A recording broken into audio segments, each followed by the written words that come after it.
नमस्कार मित्रांनो, आपल्या YouTube चॅनलवर तुमचे मनपूर्वक स्वागत आहे. आजच्या या व्हिडिओमध्ये आपण मराठी व्याकरणाचे 50 अतिशय महत्त्वाचे MCQ सविस्तर स्पष्टीकरणासह पाहणार आहोत. या प्रश्नामध्ये विभक्ती, काळ, प्रयोग, समास या सर्व महत्त्वाच्या घटकांचा समावेश आहे. हे प्रश्न तलाठी भरती, आरोग्य भरती, ग्रामसेवक, वनरक्षक, पोलीस भरती, MPSC तसेच इतर सर्व स्पर्धा परीक्षेसाठी अत्यंत उपयुक्त आहेत. मी प्रत्येक प्रश्नाचे योग्य उत्तर काय आहे, इतर पर्याय चुकीचे का आहेत आणि परीक्षेत ते कसे लक्षात ठेवायचे अगदी सोप्या भाषेत समजावून सांगणार आहे. म्हणून हा व्हिडिओ शेवटपर्यंत नक्की पहा. जर तुम्ही आपल्या चॅनलवर नवीन असाल तर चॅनलला सबस्क्राईब करा, व्हिडिओला लाईक करा आणि बेल आयकॉन दाबायला विसरू नका. चला तर मग सुरुवात करूया पहिल्या प्रश्नावर. प्रश्न क्रमांक पहिला, 200 रुपयांना ही छत्री आहे या वाक्यातील अधोरेखित शब्दाची विभक्ती ओळखा. तर अधोरेखित शब्द कुठला आहे याच्यामध्ये? रुपयांना. 200 रुपयांना ही छत्री आहे. तर रुपयांना काय अधोरेखित केलेलं आहे. तर आपल्याला काय ओळखायचं आहे? शब्दाची विभक्ती ओळखायची. पर्याय कुठले दिलेले आहेत बघा. तृतीया विभक्ती, चतुर्थी विभक्ती, पंचमी विभक्ती आणि प्रथमा विभक्ती. तर याचा योग्य पर्याय कुठला आहे? पर्याय क्रमांक 2, चतुर्थी विभक्ती. तर वरील वाक्यात रुपये हे छत्रीच्या मोबदल्याच्या किंवा किमतीच्या स्वरूपात दिले जाणारे आहेत. म्हणून रुपयांना या शब्दाची विभक्ती चतुर्थी आहे. चतुर्थीचे प्रत्यय कुठले आहेत? स, ला, ना, ते. तर इथं ना इथं आलेला आहे म्हणून ही कुठली विभक्ती आहे? चतुर्थी ही विभक्ती आहे. प्रश्न क्रमांक 2, कोणत्या शब्दास षष्ठी विभक्ती प्रत्यय लागला आहे? तर इथं पर्याय कुठले दिलेत बघा. देवाचा, देवाने, देवा, देवाला. तर याच्यामध्ये पर्याय क्रमांक 1 हा पर्याय काय योग्य आहे? देवाचा या शब्दास काय लागलेले? षष्ठी विभक्ती प्रत्यय लागलेला आहे. तर षष्ठी विभक्ती संबंध किंवा मालकी दर्शवते. तर तिचे प्रमुख प्रत्यय कुठले येतात त्या षष्ठी विभक्तीचे? चा, ची, चे, च्या. आणि देवाचा मध्ये काय आहे? चा हा शब्द आहे म्हणून ही काय षष्ठी विभक्ती आहे. प्रश्न क्रमांक 3, मी देवाला नमस केला. अधोरेखित शब्दांची विभक्ती ओळखा. तर याच्यामध्ये अधोरेखित कशाला केलेला आहे? देवाला या शब्दास अधोरेखित केलेला आहे. तर आपल्याला काय करायचं आहे? विभक्ती ओळखायची. तर पर्यायामध्ये कुठले दिलेत? प्रथमा विभक्ती, द्वितीय विभक्ती, तृतीय विभक्ती आणि षष्ठी विभक्ती. तर यातील पर्याय क्रमांक 2 हे त्याचे योग्य उत्तर आहे. द्वितीय विभक्ती. या वाक्यात देवाला हा शब्द कर्म म्हणून आला आहे. सकर्मक क्रियापदाचे कर्म सामान्यतः काय असते? द्वितीय विभक्तीत येते. प्रश्न क्रमांक 4, खालीलपैकी तृतीय विभक्तीचे कारकार्थ सामान्यतः कोणता असतो? तर पर्याय कुठले दिलेत बघा. संप्रदान, अपादान, करण आणि कर्म. तर ह्याचं योग्य उत्तर आहे पर्याय क्रमांक 3, करण. तर तृतीय विभक्तीचा मुख्य कार्यार्थ करण आहे. म्हणजे कोणत्या साधनाने किंवा माध्यमाने क्रिया झाली हे दाखवते. उदाहरणार्थ पेनाने लिहिले, सुरीने कापले. म्हणून लक्षात ठेवायचं काय? तृतीया म्हणजे काय? करण. प्रश्न क्रमांक 5, पोपट पेरू खातो या वाक्यातील कर्म कोणत्या विभक्तीचे आहे? तर ह्याच्यामध्ये पर्याय कुठले दिलेत बघा. तृतीयांत, चतुर्थांत, द्वितीयांत आणि प्रथमांत. तर याचा योग्य पर्याय आहे पर्याय क्रमांक 4, प्रथमांत. तर या वाक्यात पेरू काय आहे? कर्म आहे. तर त्याला कोणत्याही विभक्ती प्रत्यय लागलेला नाही त्यामुळे ते कशामध्ये येतं? प्रथमांत रूपात येत आहे.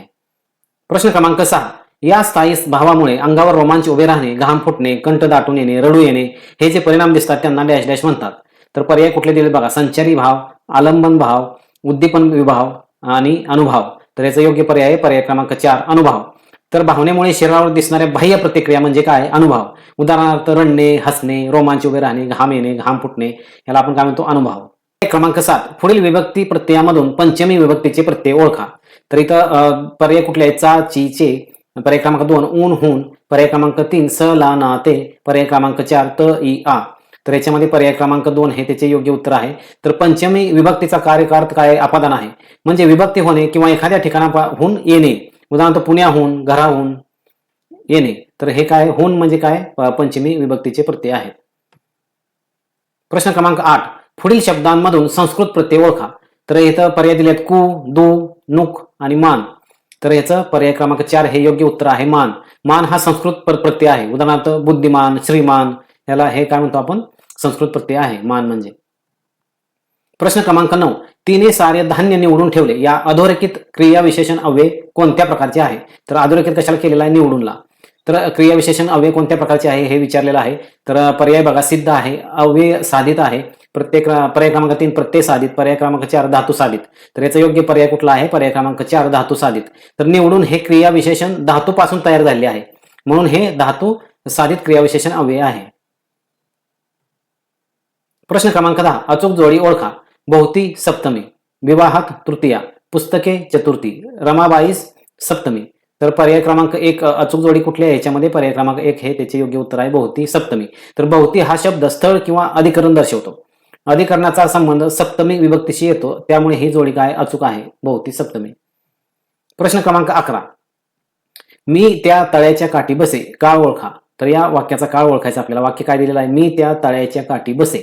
तर पर्याय कुठले आहेत? भूतकाळ, रीती भूतकाळ, वर्तमान काळ, भविष्यकाळ. तर पर्याय क्रमांक 2 हे त्याचे योग्य उत्तर आहे रीती भूतकाळ.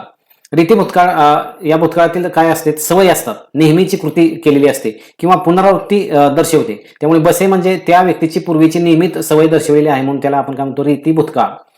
तर हा काळ आहे या वाक्याचा. प्रश्न क्रमांक 12, खेळ धातूचे भूतकाळी तृतीय पुरुषी रूप ओळखा. तर पर्याय कुठले दिलेत बघा? खेळला, खेळेल, खेळा, खेळू. तर ह्याच्यामध्ये पर्याय क्रमांक 1 हे त्याचे योग्य उत्तर आहे, खेळला. खेळ या धातूचे भूतकाळी कुठला आहे? खेळला. खेळ या धातूचे तृतीय पुरुष एकवचनी भूतकाळ रूप खेळला असे होते. तो खेळला, ती खेळली, ते खेळले असं होतं भूतकाळामध्ये.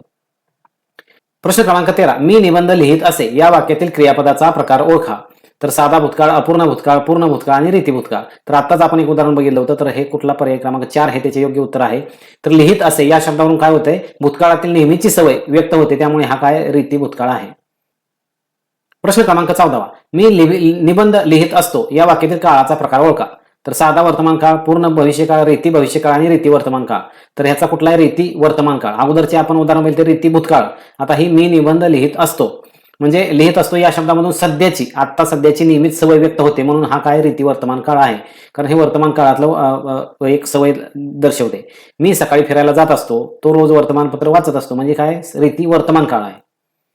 प्रश्न क्रमांक 15, तुम्ही पुढे व्हा, मी आलोच या वाक्यातील काळाचा प्रकार ओळखा. तर पर्याय कुठले दिले? वर्तमान काळ, पूर्ण भविष्यकाळ, भूतकाळ आणि भविष्यकाळ. तर पर्याय क्रमांक 3 हे त्याचे योग्य उत्तर आहे. तर भूतकाळातील साध्या भूतकाळात अशा वाक्यांचा समावेश होतो. यास सन्निहित भविष्यकाळ असे म्हणतात. यात घडणारी क्रिया ताबडतोब घडणार असते. प्रश्न क्रमांक 16, चुकीचा पर्याय निवडा. तर इथं काय दिलेले? राष्ट्रपती नुकतेच मराठवाड्याच्या दौऱ्यावरून आले आहेत. तर हे वाक्य कुठलं आहे? पूर्ण वर्तमान काळ. त्याच्यानंतर पर्याय 2, क्षणात घार आकाशात झेपावली, साधा भूतकाळ. ती खेळत जाईल, रीती भविष्यकाळ. महालक्ष्मी एक्सप्रेस गोव्याला पोहोचली असेल, अपूर्ण भूतकाळ. तर यातला पर्याय काय? चुकीचा पर्याय. आपल्याला वाक्य आणि त्याचा काळ ओळखायचा आहे, जो चुकीचा आहे. तर पर्याय क्रमांक 4 हे त्याचे योग्य उत्तर आहे. तर महालक्ष्मी एक्सप्रेस गोव्याला पोहोचली असेल, तर पोहोचली असेल हे काय आहे? पूर्ण भविष्यकाळ दर्शवते. तर इथं काय दिलेलं आहे? अपूर्ण भूतकाळ. म्हणून हा पर्याय काय? चुकीचा पर्याय आहे. प्रश्न क्रमांक 17, सर्व काही तुझ्या मनाप्रमाणे घडत जाईल या वाक्यातील काळ ओळखा. तर साधा भविष्यकाळ, अपूर्ण भविष्यकाळ, रीती भविष्यकाळ आणि साधा भूतकाळ. तर याचं योग्य उत्तर आहे पर्याय क्रमांक 3, रीती भविष्यकाळ.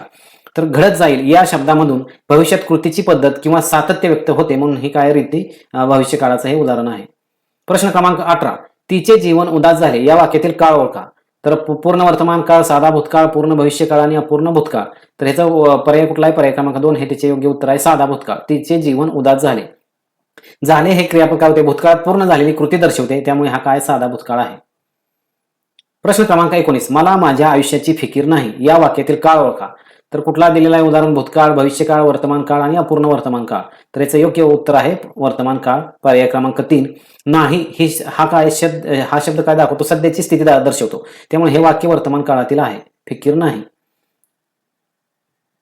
प्रश्न क्रमांक 20, चंदन निबंध लिहित जाईल क्रियापदाचा काळ ओळखा.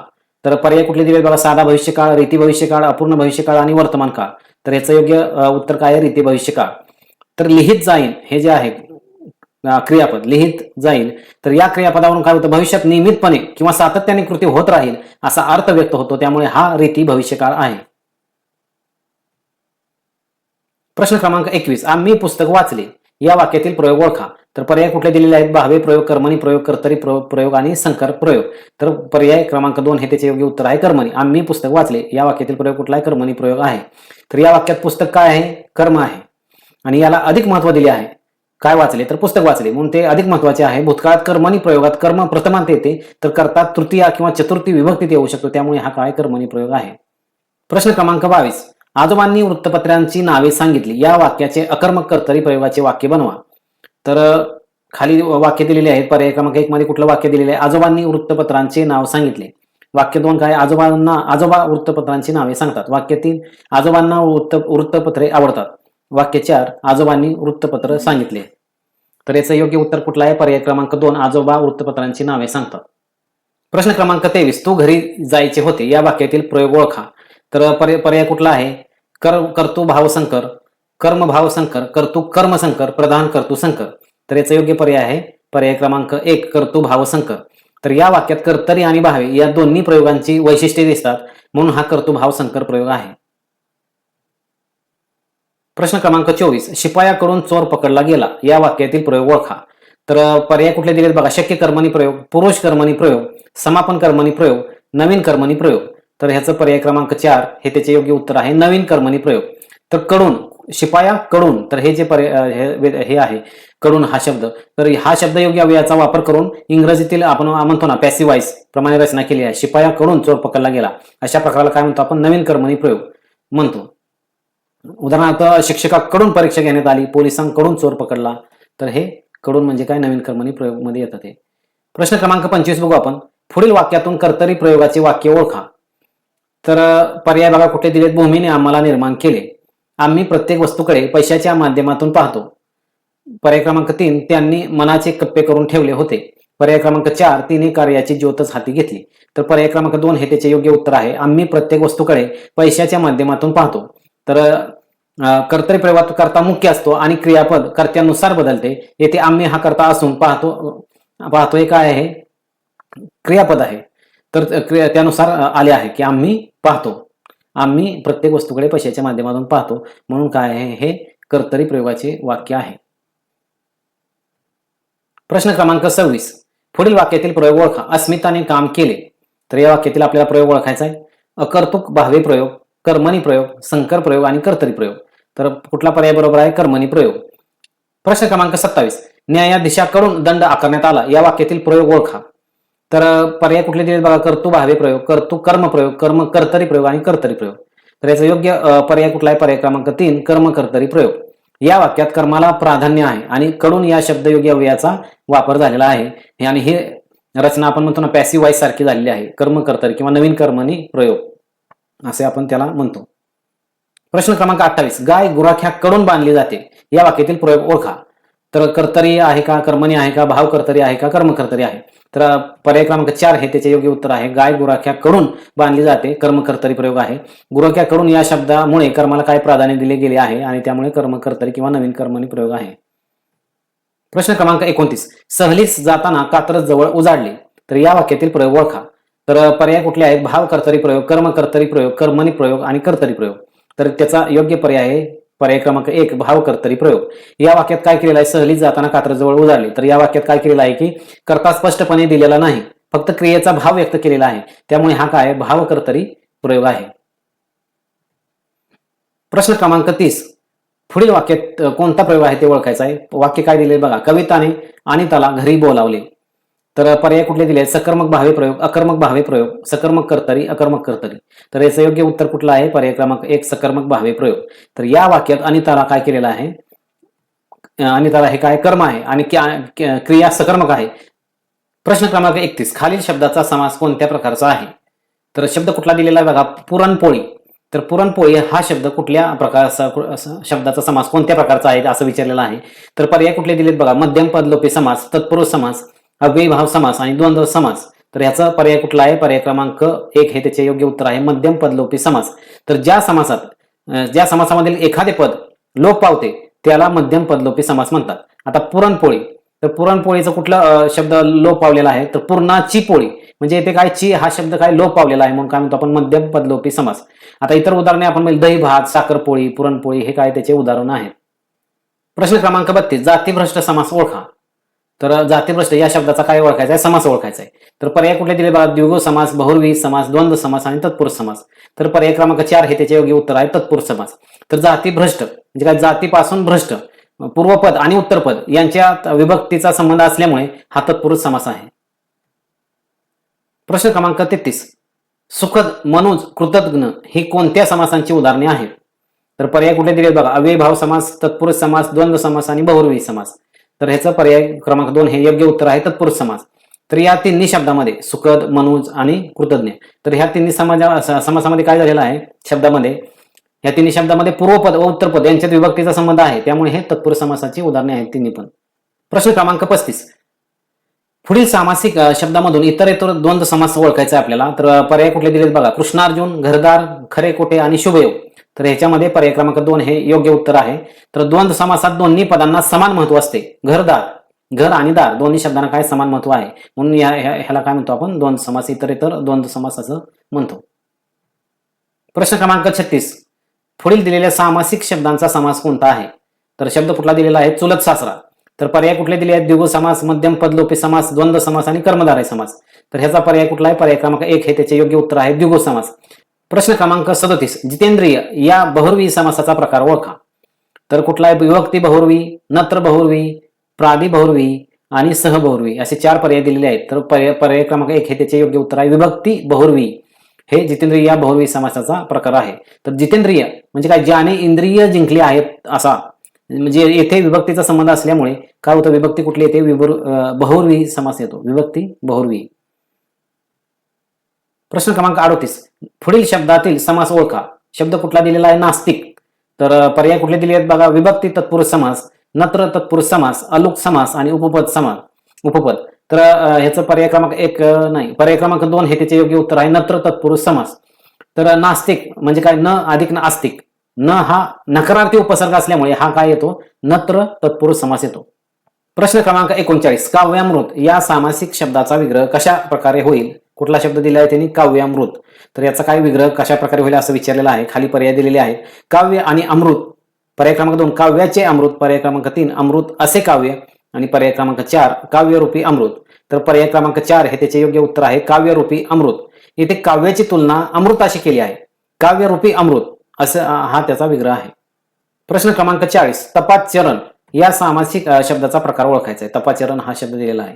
तर पर्याय कुठले आहेत? इतर द्वंद्व, पर्याय 2 अव्ययी भाव, पर्याय 3 मध्यम पदलोपी, पर्याय क्रमांक 4 षष्ठी तत्पुरुष. तर पर्याय क्रमांक 4 हे त्याचे योग्य उत्तर आहे. तर तापाचरण तर काय? तपाचे आचरण म्हणजे तापाचरण. तर येथे षष्ठी विभक्तीचा चे संबंध येतो, तपाचे तर चेचा संबंध येतो, त्यामुळे काय? हा षष्ठी तत्पुरुष आहे. प्रश्न क्रमांक 41. तुम्ही आता यावे या वाक्याचे प्रकार ओळखा. तर पर्याय कुठले दिले आहेत? अकर्मक भावे, कर्मणी, सकर्मक कर्तरी आणि सकर्मक भावे. तर पर्याय क्रमांक 1 हे त्याचे योग्य उत्तर आहे, अकर्मक भावे. तर या वाक्यात यावे म्हणजे तुम्ही आता यावे, तर यावे हा शब्द काय? हे काय दाखवतो? अकर्मक क्रिया आहे, तिच्या बरोबर कोणतेही कर्म आलेलं नाही. तुम्ही आता यावे, त्यामुळे हा अकर्मक भावे प्रयोग आहे.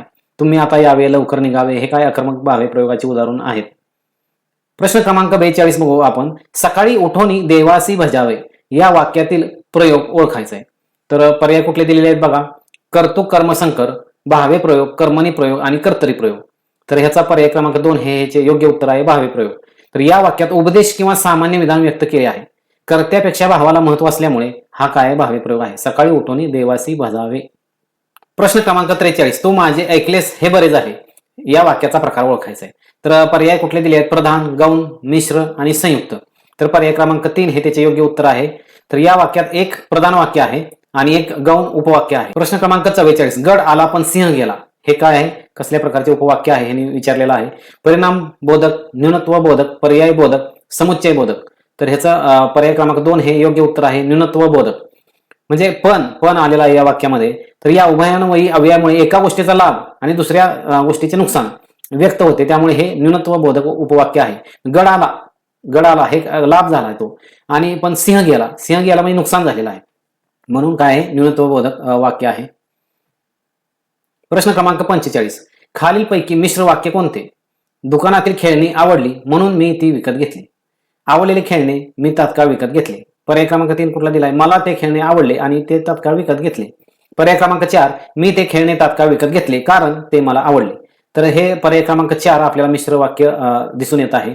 कारण इथं काय दिलेलं आहे? कारण हे काय आहे? या शब्दामुळे प्रधान व गौण वाक्याचा संबंध तयार होतो, त्यामुळे हे मिश्र वाक्य आहे. आणि पण किंवा हे काय आहे? संयुक्त वाक्याला दाखवतो आपण, आणि कारण जर की म्हणून हे काय? मिश्र वाक्याला दाखवतो आपण.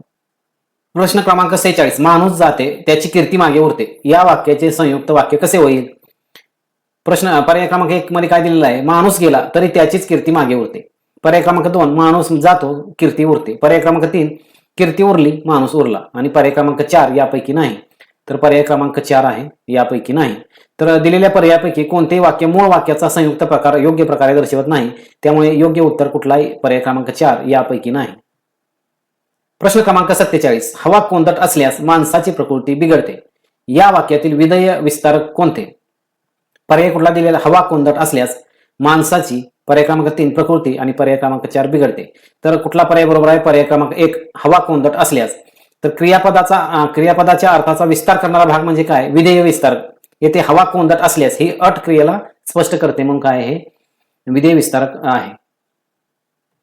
प्रश्न क्रमांक 48. मला ताप आल्यामुळे मी शाळेत जाणार नाही या वाक्याचा प्रकार ओळखा. तर कुठला आहे बघा वाक्य? केवळ वाक्य आहे का, संयुक्त आहे का, मिश्र वाक्य आहे का, गौण वाक्य आहे? तर आपल्याला दिसून येत आहे की ते काय केवळ वाक्य आहे. पर्याय क्रमांक 1 हे त्याचे योग्य उत्तर आहे. मला ताप आल्यामुळे मी शाळेत जाणार नाही. प्रश्न क्रमांक 49. त्याचा धाकटा मुलगा आज क्रिकेटच्या सामन्यात चांगला खेळला या वाक्यातील काय ओळखायचं? आपल्याला उद्देश शब्द ओळखायचा आहे. तर पर्याय कुठले दिलेत बघा? त्याचा धाकटा, पर्याय क्रमांक 2 मुलगा, पर्याय क्रमांक 3 आज क्रिकेटच्या सामन्यात, पर्याय क्रमांक 4 चांगला खेळला. तर पर्याय क्रमांक 2 हे त्याचे योग्य उत्तर आहे मुलगा. तर वाक्यात ज्याच्याविषयी काही सांगितले जाते त्याला आपण काय म्हणतो? उद्देश किंवा कर्ता म्हणतो. म्हणून येथे कोण आहे कर्ता? मुलगा. त्याचा धाकटा मुलगा, म्हणून उद्देश कुठला आहे? मुलगा. आता शेवटचा प्रश्न आपण बघतोय. प्रश्न क्रमांक 50. वळचणीचे पाणी ओढ्याला गेले या वाक्याचा योग्य अर्थ ओळखा. तर काय दिलेला आहे? पर्याय 1 मध्ये अनपेक्षित धक्कादायक घटना घडल्या, पर्याय क्रमांक 2 नवल घडले, पर्याय क्रमांक 3 फार चांगले घडले आणि पर्याय क्रमांक 4 अपेक्षा पूर्ण झाल्या.